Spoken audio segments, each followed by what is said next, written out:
আসসালামু আলাইকুম এভরিওয়ান। আলোর বাঁধন গল্পের 37 নাম্বার পার্ট। তো যারা এখনও এই চ্যানেলটি সাবস্ক্রাইব করেননি একটু কষ্ট করে সাবস্ক্রাইব করে নিন। তো আর বেশি কথা না বলে চলুন গল্প শুরু করে দেই। আলো দাঁতে দাঁত চেপে কিছু না বলে চুপ করে বসে থাকলো। ইচ্ছে তো করছে একটা হাতুড়ি এনে এই লোকটা লোহার মতো হাতটা ভাঙতে। হঠাৎই মাথায় শয়তানি চাপলো। সে মাথা নিচু করে লোকটার হাতে চিমটি কাটলো। তবু ছাড়লো না তার কোমর। আলো বেশ কয়েকবার খামচি চিমটি মেরে অবশেষে হাল ছেড়ে দিল। ঠিক তখনই তার নরম পেটে শক্তপোক্ত চিমটি এসে পড়ল। আলো পুরো বাড়ি কাঁপিয়ে চিৎকার করে উঠতেই তার মুখের ভেতর আলুর টুকরো গুজে দিল আধার। আলো মন চাইলো একটা লাথি মেরে এই লোকটাকে চেয়ার থোয়া ফেলে দিতে। সে নিজের ইচ্ছেটাকে দমিয়ে পেটের কাছ থেকে জামাটা সরিয়ে দেখল পুরো জায়গাটা লাল টুকটুকো হয়ে আছে। এমনকি নখের দাগও খুব বাজেভাবে বসে গেছে, যে কোনো সময় রক্ত গড়িয়ে পড়তে পারে। এসব দেখে আলো দাঁত কিরমির করে বলল, আপনাকে আমি দেখে নেব। বিকেলের দিকে ড্রয়িং রুমে বসে থেকে দাদাজানের সাথে গল্প করছিল আর চা খাচ্ছিল আলো। তখন দরজায় কলিং বেল বেজে উঠল। শেফালি চাচি সেদিকে গেলেন এবং কিছুক্ষণ পর ফিরে এলে একটা বড় সাইজের পার্সেল নিয়ে। কার্টুন দেখে আলোর কপাল কুঁচকে গেল। জিজ্ঞেস করলো, কার পার্সেল এটা? তোমার? চাচির কথা শুনে আলো চমকে উঠল। তার পার্সেল মানে? সে তো কিছু অর্ডার করেনি তাহলে? সে কৌতূহলী হয়ে উঠে এসে বক্সের কাছে বসে খুলতে লাগলো। ভিতরে আদৌ কে আছে কে জানে। সুবহান খানও উঠে এসে নাতি বউয়ের পাশে দাঁড়িয়েছেন। কার্টুন খুলতে আলো চোখ মুখ ছানাবড়া হয়ে গেল। সে মাথা হাত দিয়ে ধপ করে মেঝেতে বলল, একটা কার্টুন ভর্তি শুধু উড়না আর উড়না। এক কার্টুন ভর্তি শুধু উড়না আর উড়না। এটা যে কোন পাগলের কাজ সেটা বুঝতে একটু অসুবিধা হলো না। আলো মাথা উঁচু করে দাদাজানের দিকে তাকিয়ে জানতে চাইল, তোমার বড় নাতির মাথায় কোনো সমস্যা আছে দাদাজান? না মানে উনি অল্প কিছুই নিতে পারেন না। সুবহান খান বিষয়টা বুঝতে পেরে হেসে বললেন, বুঝলেন নাত বউ, আমার নাতিটা এসবের ব্যাপারে বড়ই অধৈর্য। সে আবার খুব সহজে কিছু পছন্দ করতে পারে না, আর না সময় নিয়ে বেছে পছন্দ করবে। তার যেটা প্রয়োজন ওটা পুরো 14 গোষ্ঠী তুলে নিয়ে আসবে। আমি একবার নদীর একটা মাছের নাম বলেছিলাম ওটা নিয়ে আসার জন্য। তারপর তোমার স্বামী কি করেছে জানো? বাজারে অর্ধেক নদীর ছোটো মাছ নিয়ে চলে এসেছে। সেদিন ছোটো বৌমার কি রাগ, এতগুলো ছোটো মাছ কিভাবে কাটবে? টাকা দিয়ে এনে তো আর ফেলে দিতে পারবে না। তাই ছোটো বৌমা আর শেফালি মিলে মাছ কাটতে বসে। পুরো দিন পেরিয়ে যাবার পরও মাছ কাটা শেষ হয় না।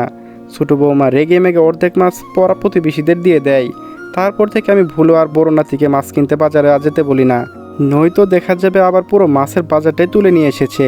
কথাগুলো শুনে আলো শব্দ করে হেসে উঠে বলল, উনার মতো ঠিক আমার বাবাও বাজারে গেলে পুরো বাজারে তুলে নিয়ে আসে। তারপর মায়ের কাছে বকা শুনে একবার তো রেগে মেগে মাথায় লাউ ফিকে মেরেছিল। হে হে। মেয়েটার কথা শুনে সুবহান খান হাসলেন। তখন তাহমিনা খান এসে এতগুলো উড়না দেখে গম্ভীর কণ্ঠে বললেন, আজকাল দেখছি আপনার বড় নাতি অহেতুক টাকা পয়সা নষ্ট করছে। মুহূর্তে আলোর মুখে হাসি গায়েব হয়ে গেল। সুবহান খান পিছন ফিরে স্বাভাবিক গলায় বললেন, আমার নাতি তার বউকে কি দিবে না দিবে সেটা একান্তই তার বিষয়। আর এখানে অহেতুক টাকা পয়সা নষ্ট কোথায় থেকে ছোটো মা? ছেলেটা তো আর বারবার মেয়েটাকে উড়না কিনে দিবে না, তাই সে একবারে নিয়ে দিয়েছে। আর তুমি ওর স্বভাব কিন্তু ভালো করে জানো। ওই যেটা নেই সেটা কয়েক মাসের জন্যই নেই। একটু একটু করে জিনিস নেওয়া পছন্দ করে না। আর না ধৈর্য আছে, তার সামর্থ্য অনুযায়ী সে তার বউকে দেয়। এতে কারো আপত্তি তো হওয়ার কথা নয়। শ্বশুরের কথা শুনে তাহমিনা খান কিছুক্ষণ চুপ থেকে বললেন, আপনি কি জানেন আপনার নাতি এই মাসে কত টাকা সংসারের পিছু দিয়েছেন? অবশ্যই জানি, আর যতটা দিয়েছে এতেই সংসার দিব্যি চলে যাবে। তুমি কি ভুলে গেলে আধার এই মাসে সব থেকে বেশি কার উপর খরচ করেছে? এই কথা শুনে তাহমিনা খান চুপ হয়ে গেলেন। সুবহান খান তাচ্ছিল্যের সুরেই বললেন, তোমার ছেলে দেশে ফেরার মাত্রই তোমার কাছে আবদার করলো বাইকের জন্য, আর তুমি সেটা বললে আধারকে। ছেলেটা নিঃশব্দে তোমাকে বাইক কেনার জন্য চেক দিয়েছে, আর সে বাইকই নয়, তোমার ছেলে সবচেয়ে দামি বাইকটা নিয়েছে। তবু আধার কিছু বলেনি, উল্টো লাইসেন্স কাগজপত্র তৈরি করার জন্য তোমাকে আবারও টাকা দিয়েছে। তখন তো তুমি কিছু বললে না। আর ছেলেটা তার বউকে সামান্য কিছু ওড়না কিনে দিয়েছে বলেই অহেতুক টাকা নষ্ট করা হয়ে গেল। ছোটো বৌমা, আমি কিছু বলি না মানে এই নয় যে তোমার ছেলেটা রক্ত ঝরানো টাকাগুলো এইভাবে শেষ করবে। তোমার ছেলে পড়াশোনা শেষ না, তাকে কেরিয়ার জন্যই তো দেশের বাইরে পাঠিয়েছিল। তাহলে তোমার ছেলে কেরিয়ার কই? এইভাবে বেকার জীবন পার করে কি বোঝাতে চাচ্ছে বলো তো? লেখাপড়া করে বড় বড় ডিগ্রি অর্জন করে এসে দিব্যি ঘুরে বেড়াচ্ছে, বন্ধু বান্ধবদের সাথে আড্ডা দিচ্ছে, আর আমার নাতি টাকা ফুরাচ্ছে। ছেলেটাকে ভবিষ্যৎ নেই? সে আর কয়দিন এই সংসারে পিছনে খাটবে? এই পর্যন্ত তো আর কম খাটলো না। সে ছোটোবেলা থেকেই খেটেই যাচ্ছে। এইবারই বড় ছেলে সব দায়িত্ব পালন করেছে এবং এখনও করে আসছে। কিন্তু তোমার ছেলে কোনো দায়িত্বই পালন করেনি, আর না কখনো চেষ্টা করেছে। আজ রাত বাড়ি ফিরলে বলবে দ্রুত সম্ভব একটা চাকরি খুঁজে জয়েন হতে। না হলে কিন্তু আমি ওর সব খরচ বন্ধ করে দেব। তাহমিনা খান কথাগুলো চুপচাপ হজম করে নিয়ে সেখান থেকে চলে গেলেন। সুবহান খান এসে সোফায় বসলেন। এতক্ষণ আলো মেঝেতে বসে থেকে সমস্ত কথাগুলো শুনল। সে উঠে ডাইনিং থেকে পানি নিয়ে এসে দাদাজানকে দিল। সুবহান খান পানি খেয়ে ইশারা করে নিজের পাশে বসতে বললেন আলোকে। মেয়েটা গ্লাস রেখে চুপচাপ দাদাজানের পাশে বসলো। তখন সুবহান খান বললেন, জানো নাথ বউ, তোমার ওই পচা স্বামী না থাকলে আজ আমাদের পথে বসতে হতো। ছেলেটা এইচএসসি পরীক্ষার পরে কিছু কারণের জন্য দেশ ছেড়ে চলে গিয়েছিল। বাইরের দেশে লেখাপড়ার পাশাপাশি পার্ট টাইম কাজ করে নিজের খরচ চালিয়েছে। আমাদের থেকে টাকা পয়সা নেয়নি, শুধু বাইরে যাওয়ার জন্য আমার থেকে টাকা ধার নিয়েছিল। তারপর তার পরিচিত আঙ্কেল সব ব্যবস্থা করে দিয়েছে। ওখানে গিয়ে কয়েক মাস পর আমরা টাকা শোধ করে দেই। তারপর কেটে যায় বছরের পর বছর। এরপর আমার গুণধর ছেলেটার জন্য সব শেষ হয়ে গেছে। আমাদের কোম্পানি ছিল, কিন্তু কিছু বেঈমানদের জন্য বাড়ি কোম্পানি নিলামে উঠে যায়। ব্যাংকে এত লোন ছিল যে জমি টুমি বেচে দিয়ে সুদ হয়নি। আধার বাড়িটা বাঁচাতে পারলেও কোম্পানিটা রক্ষা করতে পারেনি। এত সুখ সইতে না পেরে ছেলেটা আমার স্টক করে। ও যাদের বিশ্বাস করেছিল, দিন শেষে তারাই তাকে ধ্বংস করে দিয়েছে। তারপর থেকে এই বাড়ির সব দায়িত্ব আধার নেয়। রাত তিথি লেখাপড়া খরচ থেকে যাবতীয় সব কিছুর দায়িত্ব ও নিজে নেয়। ছেলেটা বাইরে দেশে না খেয়ে না দিয়ে আমাদের জন্য মাসের পর মাস টাকা পাঠিয়েছে। আমি ছেলেটাকে একটু সাহায্য করার জন্য বাচ্চাদের পড়াতে শুরু করি। এইভাবে দিন যাচ্ছিল আমাদের। রাত এইচএসসি দেওয়ার পরে সেও জেদ ধরে বাইরে দেশে গিয়ে ভাইদেশের মতো লেখাপড়া করবে। ছোট বৌমা ছেলের ভবিষ্যতের জন্য রাজি হয়ে গেলেন। তারপর রাতও তার বড় ভাইয়ের কাছে চলে যায়। ওর ওখানকার সব খরচ আধার সামলে নিত। ছেলেটা পিএইচডি শেষ করে সঙ্গে সঙ্গে দেশে আসে। অস্ট্রেলিয়াতে কয়েক বছর থেকে কোম্পানিতে জব করে নিজের ব্যাংক ব্যালেন্স তৈরি করে তারপর এসেছে। ছেলেটা সবার জীবন গুছিয়ে দিলেও নিজের জীবন বড্ড অগোছালো। সে একাকিত্বের মাঝে থাকতে থাকতে ভুলে গেছে ভালোবাসা কি। আমার বড় নাতি এমন ছিল না, সে খুব হাসি খুশি আর চঞ্চল ছিল। কিন্তু পরিস্থিতি তাকে এমন কঠোর করতে বাধ্য করেছে। ছেলেটা কখনো সঙ্গী পায়নি নিজের মনের কথাগুলো প্রকাশ করার জন্য।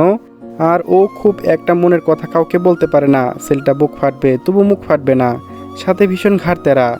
এক নাগারে কথাগুলো বলে থামলেও সুবহান খান নাত বইয়ের মাথায় হাত বুলিয়ে দিয়ে ধীর কণ্ঠেই বললেন, আমার নাতিটার বাইরে যতটা কঠোর তার চেয়ে বেশি মনের দিক দিয়ে নরম। ও সহজে কিছু মুখ ফুটে বলে না। ছেলেটা ভালোবাসা আদর যত্ন থেকে অনেক আগে বঞ্চিত হয়েছে। কাজের চাপে, পরিবারের চাপে, মানসিক চাপে ভালোবাসা কি জিনিস সেটা ভুলেই গেছে।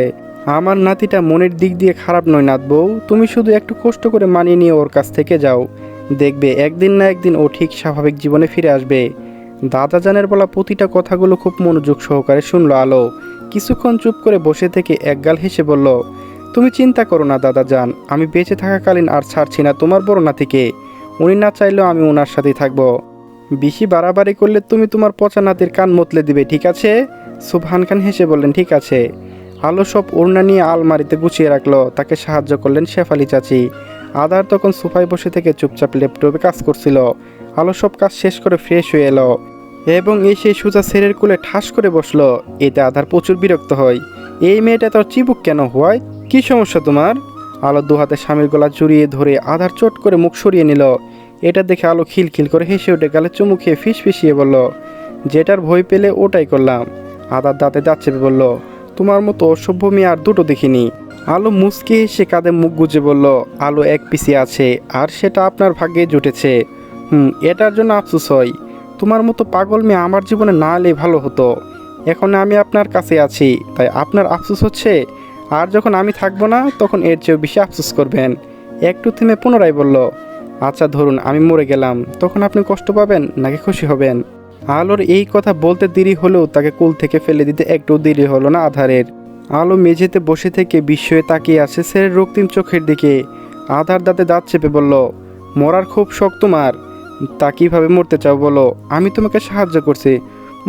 একবার বলেছিলে আমি তোমার নাক মুখ চেপে ধরে নিঃশ্বাস আটকে মেরে ফেলতে চেয়েছিলাম, তা এখন ওইটাই আবার রিপিট করি। শুধু আজ হাতের জায়গায় বালিশ থাকবে।